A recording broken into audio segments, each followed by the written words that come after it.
Premier Sports Center. Anywhere, anywhere. Don't forget to subscribe. Remember to hit that subscription button.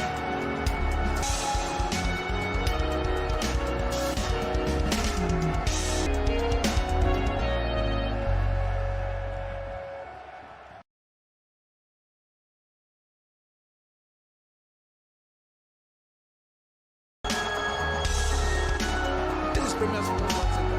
Anywhere, anywhere. Don't forget to subscribe. Remember to hit that subscription button.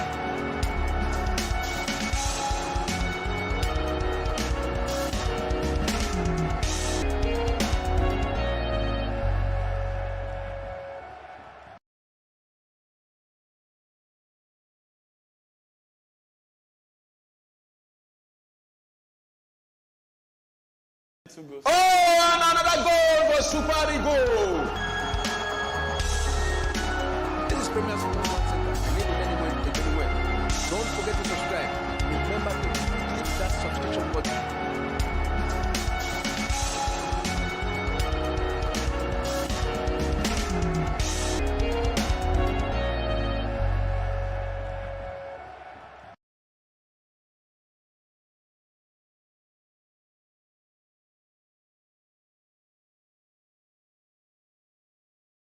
Oh, another goal for Super Eagle.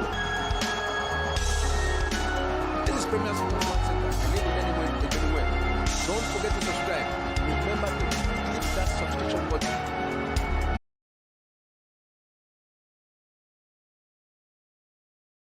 Oh, another goal for Super Eagle.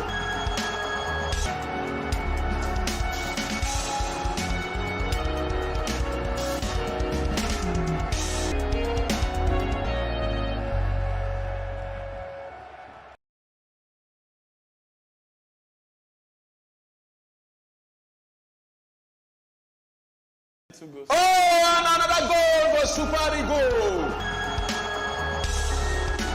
This is Premier Sports Center. Anywhere, anywhere. Don't forget to subscribe. Remember to hit that subscription button.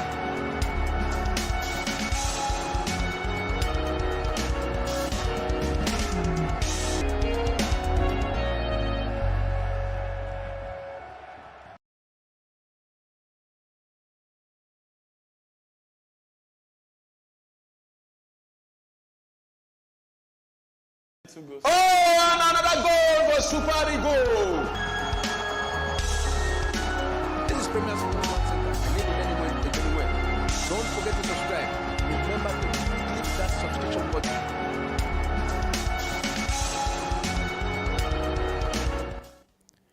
Hello, sport lovers. You're welcome to Premier Sport Fan Center, and this is our Talk Sports Show. We have a huge one in our hand today, as a lot happening in the world of sport. Yeah, today a lot of exciting topics to be discussed. Today we have the AFCON draw in the corner. Even this morning the Champions League draw was also revealed. Yeah, at the drawing station, and also we have a preview of the Premier League that will be happening this weekend. Remember, there's a big one, that is the match between Arsenal versus Manchester City. Yeah, so we have a lot of burning issues, and we'll be diving into them one after the other. I just wish you stay with us, and also let us know where you are watching us from, and also you can just drop a hello on our comment section to be part of this show, and I will be here to respond to you, whatever your thoughts are on the deliberation that will be going on right here in our Talk Sports Show. Will be here for you. So I will not be alone to talk about these burning issues. Where I have with me Apollo in the studio today. Apollo, how do you do? Yeah, I'm very good. Thanks for having me. Like you said, a lot have happened since the last time we were here, in the world of football. We've seen, the Champions League come and go, the Champions League draw. We've seen the Europa League come and go, the Europa League draw also, and the AFCON, the big one.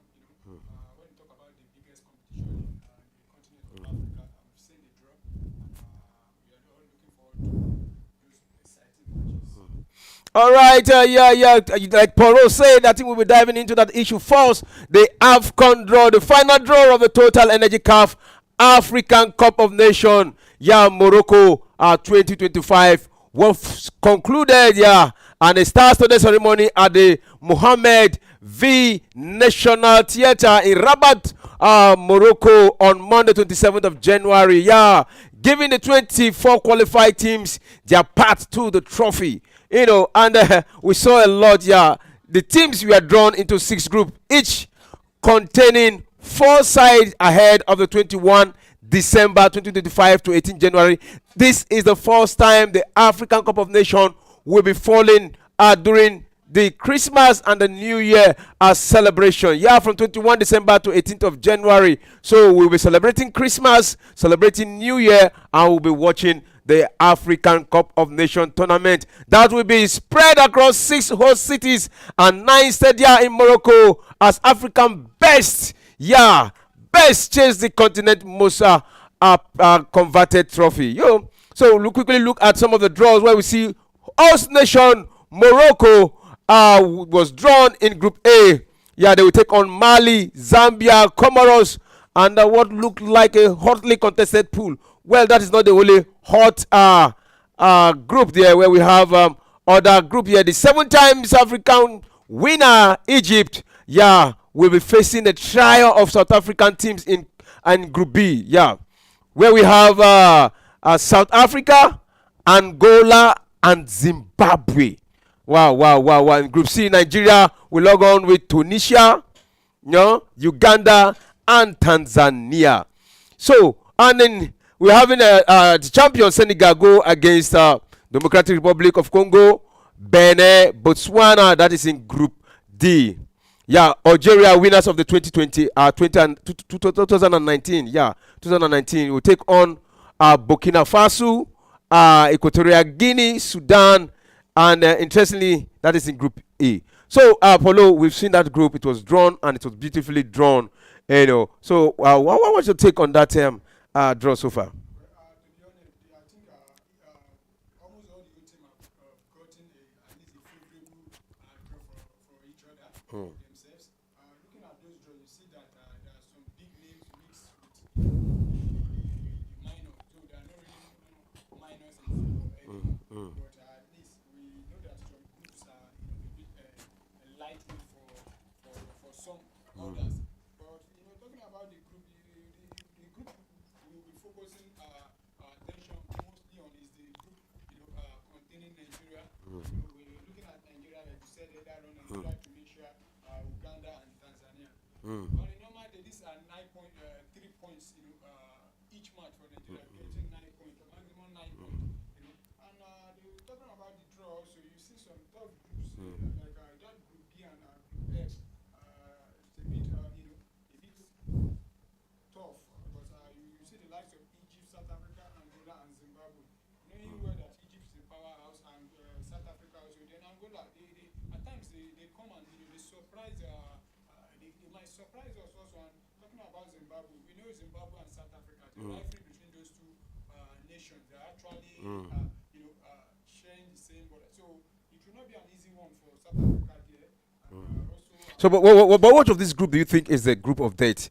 In this group so far.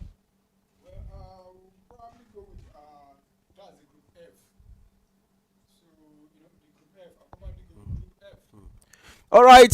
You say we probably go with Group F. And if you look at that group, it is a very, very tight one there. Like I said before, in Group C we have Nigeria there. Equatorial Guinea is in Group E. And if you look at Cote d'Ivoire, that's in Group D. Group F, Cote d'Ivoire, Cameroon, Gabon, Mozambique. That is where we have Group F. That is the defending champion, Cote d'Ivoire. The defending champion, Cote d'Ivoire, Cameroon, Gabon, Mozambique. That is in Group F. And then Polo is saying Group F is the group of death here. And I think is somewhere right here. But we also have Group A also, where we have Morocco, Zambia, Comoros, though Comoros is not that hot, but they are actually coming up. Morocco, Mali, and Zambia, then Comoros. Looking at Group A, I think Morocco we easily whitewash those teams there. I don't think there is any serious competition. Though you people might say Mali or Zambia, but I don't see them stopping Morocco. The battle will now be between Mali and what they call it Zambia qualifying. I think Comoros, though they is it the last AFCON we saw how they give their best, but I don't think they are a match for any of these teams. But which of these teams do you think have the easiest path to the roundup? Well, I would like to say Nigeria, because if you look at our group, Tunisia, Uganda, Tanzania, I think, to be honest, Nigeria have easy paths. Looking at those teams, because I can't, see any of these teams getting 3 points against Nigeria. But you can talk about every other. But that's on papers. That's on papers. But on reality, can it actually be an easy group for Nigeria?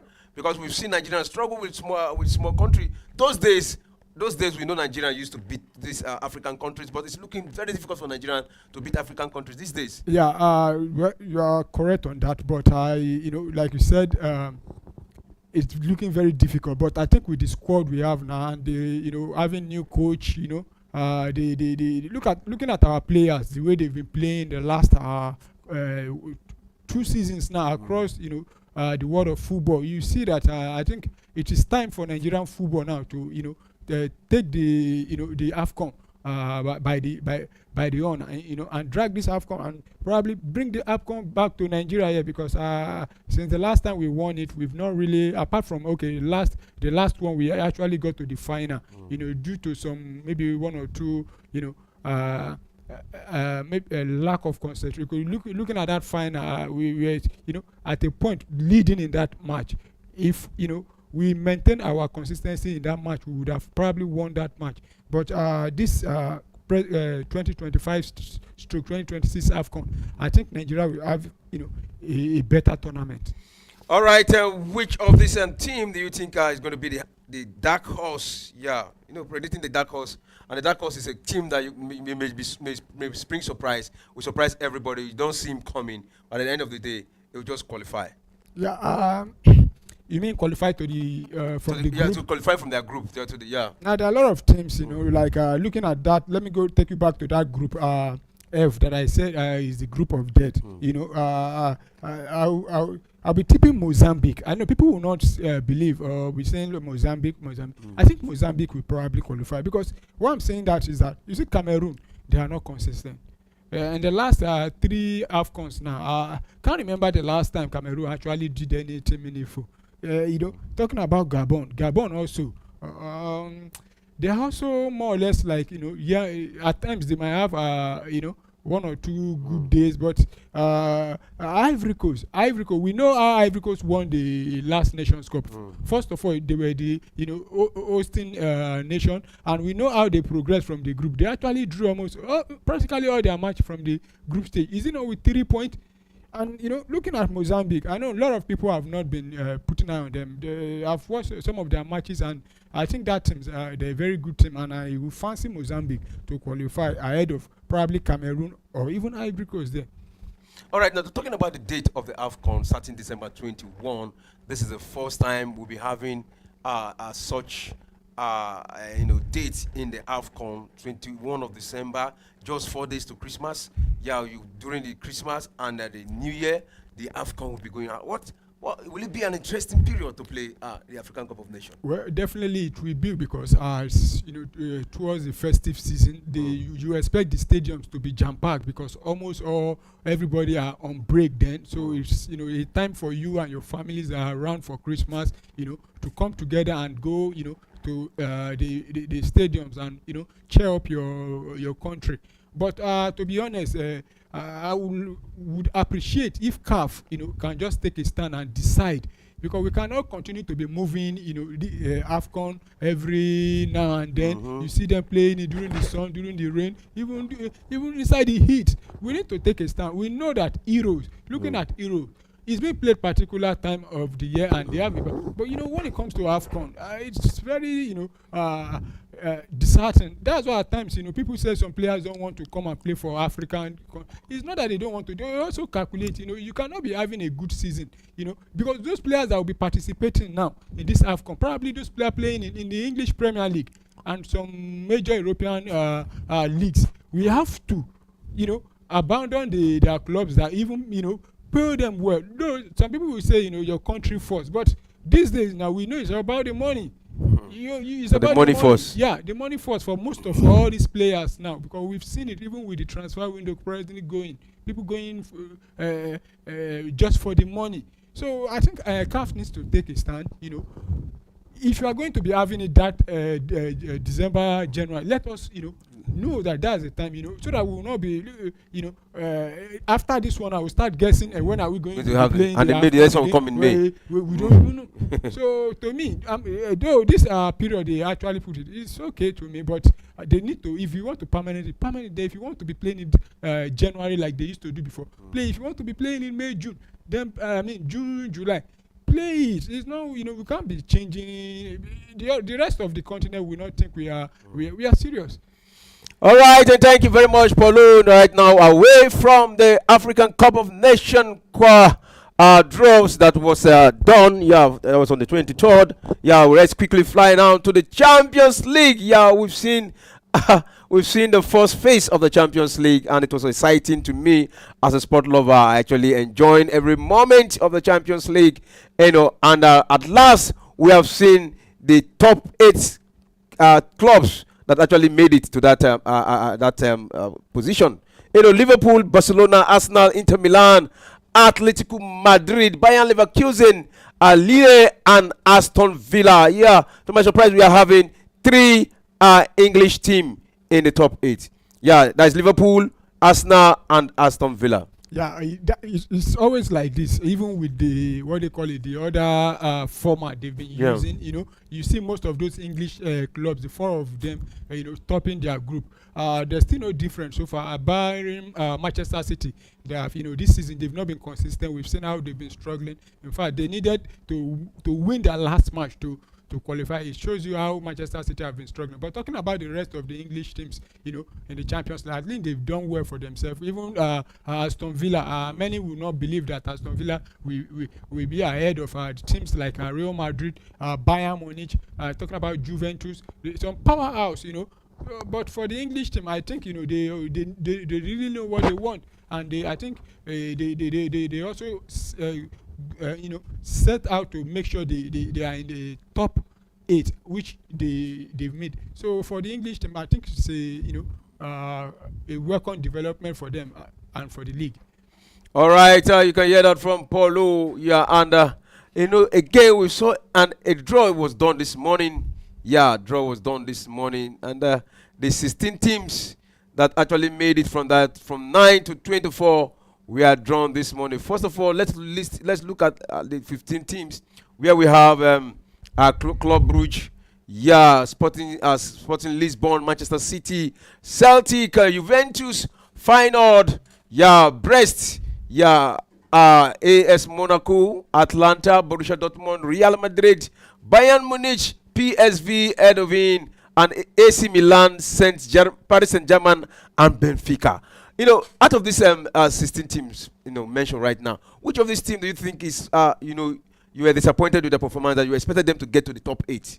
Yeah, a lot of teams in that, among those systems. The likes of Manchester City, to be honest, very disappointed in them. At the point, I was like, they should just exit the competition, because they almost did not make it. They were embarrassing, the rest of us in England, and not just England, but the world of football. When the competition kickstart, that was back in August now. Nobody would have believed that Manchester City would be struggling to make the top, not just the top 8, but the top 24. They actually sit around 22nd on the log. Yeah. So it seems like Manchester City, and including the defending champion, honestly, Real Madrid, I was very, very disappointed in them. Though they at the beginning they were having inconsistent form in the Champions League. You see them win one today, the next match they lose again, you see them win. talking about other teams again like Bayern Munich, who we would have thought that Bayern Munich also will not be. We know the other format how Bayern Munich used to whitewash teams. I think this format now have really exposed some what they call it, some of these so-called big clubs, because then you see them, they will just pair them with one average club, then the remaining two clubs will now be from maybe Macedonia, Jerusalem, and you see Bayern Munich destroying those clubs 9-0, 10-0. They actually did something like that this season when they got one of the minors, talking about Dynamo Zagreb. They defeated Dynamo Zagreb 9-2. Then after that they started meeting their match, they were unable to, and so I think this format, to me, it's a good format, and I would want the UEFA to continue with this format. And talking about clubs again, that have really disappointed me also. Clubs like PSG, Paris Saint-Germain, you expect them also to be in the top 8, if at all, at least top 9. But most of these teams I mentioned, they were not even. I don't think so. Any one of them make top 15. They were below top 15. And also the most disappointing club, I don't even want to see them in the competition anymore, is Juventus. I don't know how they even managed to qualify, because they were so bad. Getting a goal, they can't. To even score one goal is a problem for Juventus. I don't know how they draw their way to the next round. I will be expecting them, to exit the competition when the knockout stage start, taking place. That's come next month. So what actually worked with this new format? Is it a good format? Yeah, it's a good format, because when you look at it, we see teams playing 8 matches compared to the other format, where they play 4 matches. And from those 8 matches, you play at least a club that is more or less like, how would I put it now? The same bracket with you. Play like 3 of them. You see Manchester City playing teams like Inter Milan, playing Paris Saint-Germain. If it were to be the other draws, the other format, there's no way Manchester City will be playing Paris Saint-Germain, because Paris Saint-Germain actually won the league in France. They would have been seeded as a top spot. So, and talking about playing Inter Milan also, they wouldn't have played Inter Milan. You see, then they will be having teams like maybe what they call them now, teams like Astana, Red. But I think this format really exposed a lot of clubs, and it's a wake-up call for most of those clubs also. And you're having more clubs in the tournament too. Of course, more clubs. But the only thing is the fatigue.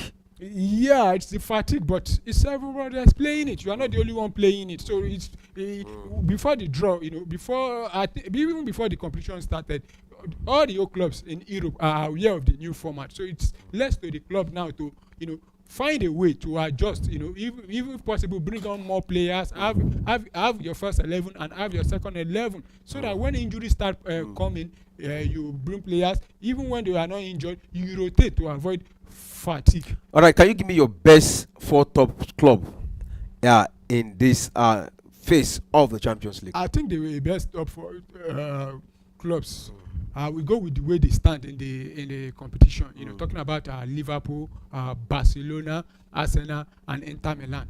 Those clubs, those 4 clubs, I think they are the best top 4 clubs so far. They've, looking at the way they've played. Apart from Liverpool, that started from the beginning on fire to the end. At a point, looking at Barcelona, Arsenal, and Inter Milan, they had a rough part, because Arsenal, they actually drew the first match, win the second, win the third, then lose.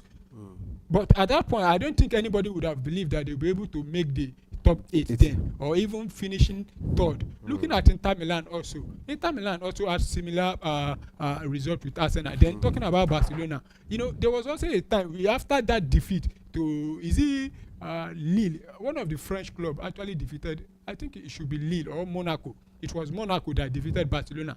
We were watching that match and saying, I don't think this Barcelona will be able to, make it. Not make it, but make it to the top 8. Yeah. But after that result, they were just dismantling things. And looking at their performance against what they call it, Benfica, how they came back from is it 3-2, 3-1, to 4-2, win the match. It 5. shows that there's something for them, and we go with that standard. Liverpool first, Barcelona second, Arsenal third, and Inter Milan fourth. I think these 4 clubs are the best club. This first phase. Club in this first phase, yeah. All right, so that's good. So can you give me your top top best 4 players who stole the show?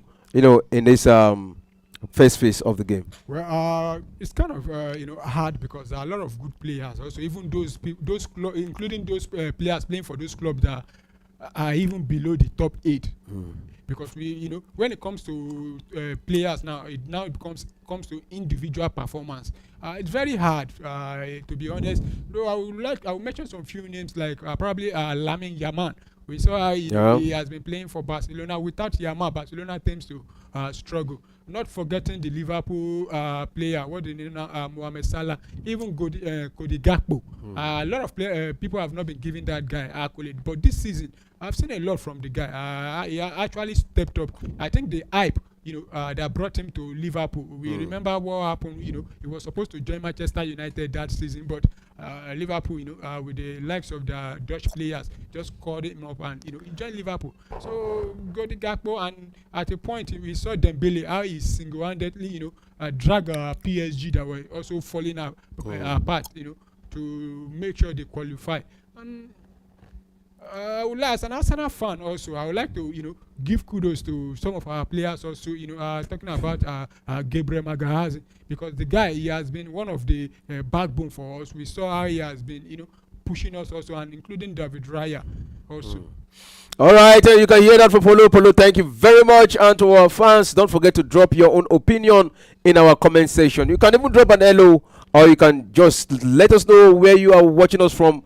And if you have not subscribed before, please subscribe. Let's quickly go to the draws. The draw was done this morning. Yeah, and that is the playoff phase of that draw. It was done this morning. And Club Brugge will be taking on Atalanta. That is Ademola Luxemon team. Sporting Lisbon against Borussia Dortmund. Manchester City against Real Madrid. And then Celtic versus Bayern Munich. Juventus versus PSV Eindhoven. Feyenoord versus AC Milan. Brest versus Paris Saint-Germain. And then Monaco versus Benfica. Wow. Which of this match call your attention? Well, there are a lot of matches there. First of all, it will be Manchester City taking on Real Madrid. I think that's the biggest tie in this knockout phase. The defending champion and is it the former champion? The former champion, yeah. Not too long ago. So I think that match, will be a very, very keenly contested match, because none of those two teams will want to go out. But if you look at the way both teams have been playing recently, you will probably be tipping Real Madrid, to progress. But this is the Champions League, and I want to believe that Manchester City knows now that there is no more any room for error. No room for testing and trying, because once you are knocked out now, you are out. This is not the group stage anymore where you still have opportunity of playing. Once you are out, you are out. So I think that match, the entire footballing world, we want to see how this match pan out, and I think that is the biggest match so far in this. All right, we'll be watching Juventus versus PSV. That match, Manchester City, Real Madrid will be played on the 11th or on the 12th. I think then this subsequent week, the return leg will be played. Yeah, so that is for Manchester City, Real Madrid. Then Juventus, PSV is also going to be a cracker. Feyenoord, AC Milan is also going to be a very tough match. Brest versus Paris Saint-Germain is also going to be a very, very, very strong match. So AC, Monaco versus Benfica, and that is why it will have been better for them to qualify top 8. Yeah, because to cross this playoff is even difficult. It's very, very, very difficult. Of course, like I said earlier on, not just for Manchester City only, but the rest of the teams, because they know now that this is the final bus stop. It's a make or break now. If you can't defeat your opponent both leg, or even winning one, then drawing one, then you are out. There are some other fixtures there talking about Paris Saint-Germain. I think Paris Saint-Germain, Brest versus Paris Saint-Germain, one of the surprising team in the competition. I think for that match, to be honest, I don't see Brest overcoming Paris Saint-Germain. I think that should be the easiest of the draws in this at this stage now, because it will be like another, what they call it, French Ligue 1 match for both France and France. And this is one of the new norms now we are seeing in this competition, because at this stage, if it were to be that old format, I don't think you will see any two clubs from the same country wouldn't have been playing against each other at this stage. Where they meet actually is when you get to quarter final, but now you are playing not even the round 16. You are playing the knockout, and they're already meeting. So I think Paris Saint-Germain will easily take this one. Talking about what they call it again now, Juventus PSV. I don't see Juventus winning, defeating both legs, defeating PSV. I think PSG will whitewash them, because this Juventus we've seen, unless they prove me wrong, but with the way they've been playing, I don't think they. But recently it looks like they've actually picked form, and we've seen they've been playing good matches, scoring good. Yeah, Juventus. It's just that they lost in the Champions League. They've not been picking any form, even in the Serie A. At the time before they lost over the weekend against Napoli, they've played about 19 or 20 match, and they've vertically win 7 match, then drawing the rest. People were saying they were unbeaten. I said, what kind of unbeaten is that? How can you be unbeaten and you sitting number 6? They've been drawing matches even in the Champions League. And unless they prove me wrong, like I've said earlier on, this Juventus, I don't see them winning PSV both legs. I see PSV qualifying. I know people will say no, who is PSV, but I think this PSV will take one over what they call it now, Juventus. And there are some other exciting matches, like talking about Monaco, Benfica. That's another match to watch out for. Then want to even watch out for more again is Sporting CP, Borussia Dortmund, because we know how Sporting CP have been playing. Though since they lost their coach to Manchester United, they've been having some bad run of form. But I think. But the former coach, the coach they employ after Amorim also has been sacked. Yeah, and they had a new coach also, but they've still been struggling. But Dortmund also, they are a team that you can never predict, because you don't know when they turn up. You can't really say this Dortmund will come and first on the table, because we saw that after winning, Dortmund is one of the teams that actually scored. Is it 9 goals? I could remember in this during the group stage, I think Dortmund scored 9. Past, I can't remember the team again now, but they scored. If it's not 9, it should be 8, because they scored a lot of goals. There was one match, Karim Adeyemi actually got a hat-trick in that match. I'm trying to remember this whole line. People were saying this Dortmund will qualify because they were the finalists. Last edition, that they've continued with the form. But at the end of the day, if not for the result they got in their first, second, third match, they might probably exit the competition also. So for them, it's another big match. And to be honest, I think Sporting CP will edge them also, but it won't be an easy one. All right, you can hear that from Polo, and to our viewers wherever you're watching us from. You can also send your own thought on this issue.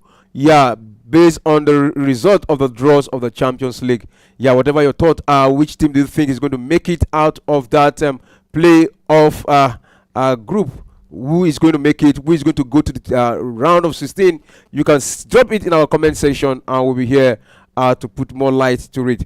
So away from the Champions League, let's quickly go to the preview of the upcoming matches. That's including the matches that will be played in the weekend. Yeah, this match of the Premier League this time around extend from the weekend to Monday. Yeah, Chelsea will be playing on Monday, and it's going to be against West Ham. But so we'll be previewing some of those matches. So Polo, yeah, for the matches for the weekend, we have Manchester United, Crystal Palace.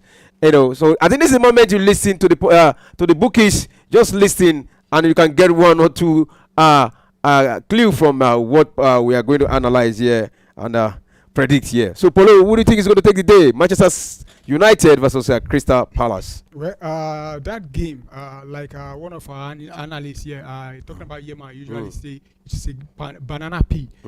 For Manchester United, I don't know, because they've been very, very disappointing this season when it comes to their run of form. You see them winning, maybe or having a point against the so-called big teams, but when it comes to playing those teams below them, they tend to struggle. And for Crystal Palace, of late, they are one of the teams on the rise. We've seen how they've been playing, going away to get results. But I think Manchester United, we still take the day, probably win by one goal margin. All right, but when go margin, you hear that Manchester United will take the day against Crystal Palace. But Crystal Palace also is a team that has actually been doing very, very well. Well, let's watch. It's a 1-0 in favor of Crystal Palace. Can Barcelona bounce back from their recent struggles? Barcelona against Alaves. Well, Barcelona also at times they disappoint you when you believe they will, go ahead to win. We saw what they played their last La Liga match. They actually drew that match. No, they actually won. That was against what they call it, Valencia. But the one before Valencia, they drew away at is it Leganes? It should be Leganes. Yeah, they drew 1-1. Barcelona, they are not that. They're a good side. But having said that, I think Barcelona will take that match. They are going to win that match at least by maybe 3-1. All right, Chelsea versus West Ham, another London derby drama. Who has the upper hand there? Well, people will say Chelsea. Me, I would say it categorically. I don't like Chelsea. I don't like them. But having said that, I think the bookies will be favoring Chelsea to win. But I just want everybody to know that match is a London derby. Yeah. Chelsea versus West Ham, and there are a lot of things at stake in that match. Graham Potter, the former Chelsea manager that was sacked, will be going back to Stamford Bridge. I think he will have to prove. He's going to want to prove a point, to the Chelsea owners and their fans that I don't think I'm the issue. You guys are the issue. So and for West Ham, they've been struggling also. Though since what they call it, Graham Potter came, they've been having some decent results. And looking at Chelsea also, you don't even know the day they can turn up in the league. We saw how they collapsed against Manchester City after having scored the first goal. The first goal, and in the first 10 minutes they could have scored up to 3 goals in that match, but the players let them down, and after then they just collapsed. So I'll be expecting this game will actually be a draw. I think West Ham will get a result there. All right, and the big one for the weekend, that is going to be a tactical battle here. Is a game to watch. Tactical battle to watch there. That is the match between Arsenal versus Manchester City. Yeah, I think that's a match of the weekend. A lot of football fans, when the draw was made, both the first leg and the second leg, everybody, putting on your notification for that match, and it's a match everybody wants to watch, given the fact that there are a lot of stakes also in for that match. Looking at Manchester City, because they don't want to drop any point anymore in the league. We know they sit fourth now, because once you drop a point now, you might find yourself in 6th or 7th position.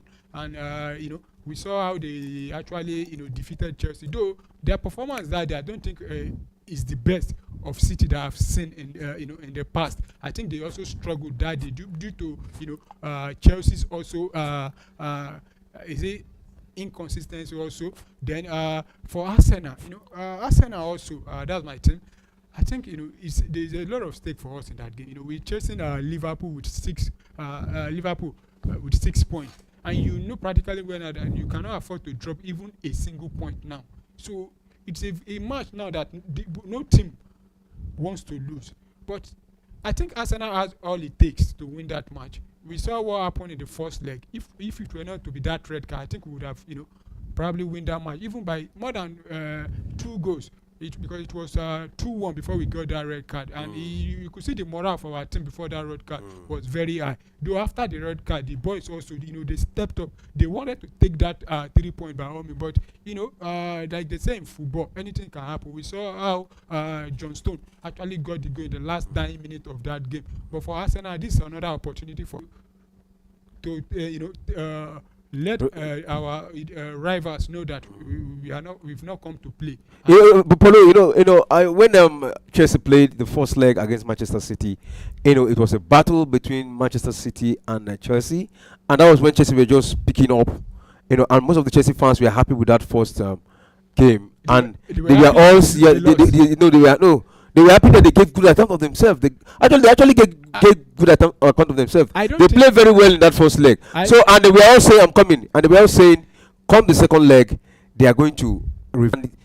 They were even worse. They became so worse, and that is what a repeat of that kind of Chelsea situation. I don't. It's not the same. This is not revenge. Chelsea actually lost, and to be honest, that was the first match of the league. Their first match in the EPL this season. They lost 2-0. And not just that they lost at their own backyard there, Stamford Bridge. Yeah, they lost. So for them saying they want to revenge against Manchester City, I think any Chelsea fans they were saying it was just saying it because of the kind of form that Manchester City have been in the league, knowing fully well that since 2021 Chelsea have failed to win this Manchester City. The last 11 meetings, Manchester City have won about 8 and drawing 3, even 9, drawing 2. If you add this one now they played recently, that's winning like 10, just the drawing 2. So for Chelsea fans saying they want to revenge, I don't think that Chelsea fan actually said it with a clean eye. Maybe that Chelsea fans have visited one place, taking some bottles before coming to say those kind of words. But looking at this Arsenal match, I'm not saying it's a revenge. It's not a revenge. This is a match that if you look at but let me cut you short here. If you look at it like the Arsenal we are talking about now, that is going to probably give good account of themselves against Manchester City. We saw the first leg; it was a tightly contested game. Right now you are having Bukayo Saka who is not present, who will not be in the squad because of injury, and you have other players too who are injured too. So what because when Arsenal played against Manchester City, Bukayo Saka was in the squad. He gave good account of himself. In fact, he was one of the players that all eyes were on.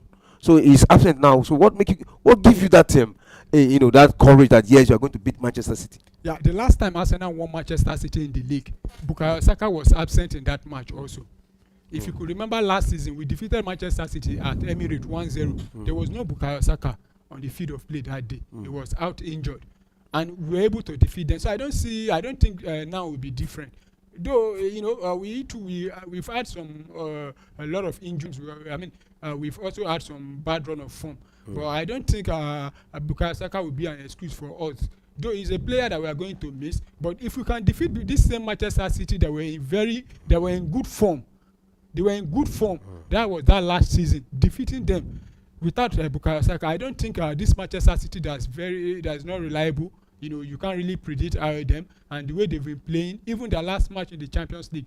In fact, they needed prayers from every churches around the world for them to progress to the next round. They were struggling against Chelsea also in the league. If Chelsea were to be a serious team, I think Chelsea would have wrapped up the 3 points before the first 10 minutes. But it's just that Chelsea is also not a serious club. So if they come with the kind of mindset they've been using to play the likes of Chelsea, Club Brugge and co, I think before the first half, Arsenal would have taken the 3 points. All right, follow. I think guys, we call it a day for the day. Yeah. Thank you very much for coming to the studio. It's a pleasure having you. And that's all for the day. If you're enjoying this, don't forget to subscribe, don't forget to like, and don't forget to share this section. And don't forget to join us again on Friday, 7:30 for another episode of the Talk Sports Show. For now, it's a wrap, and have a sweet night rest. Oh, and another goal for Super Eagles. This Premier League, don't forget to subscribe. Remember to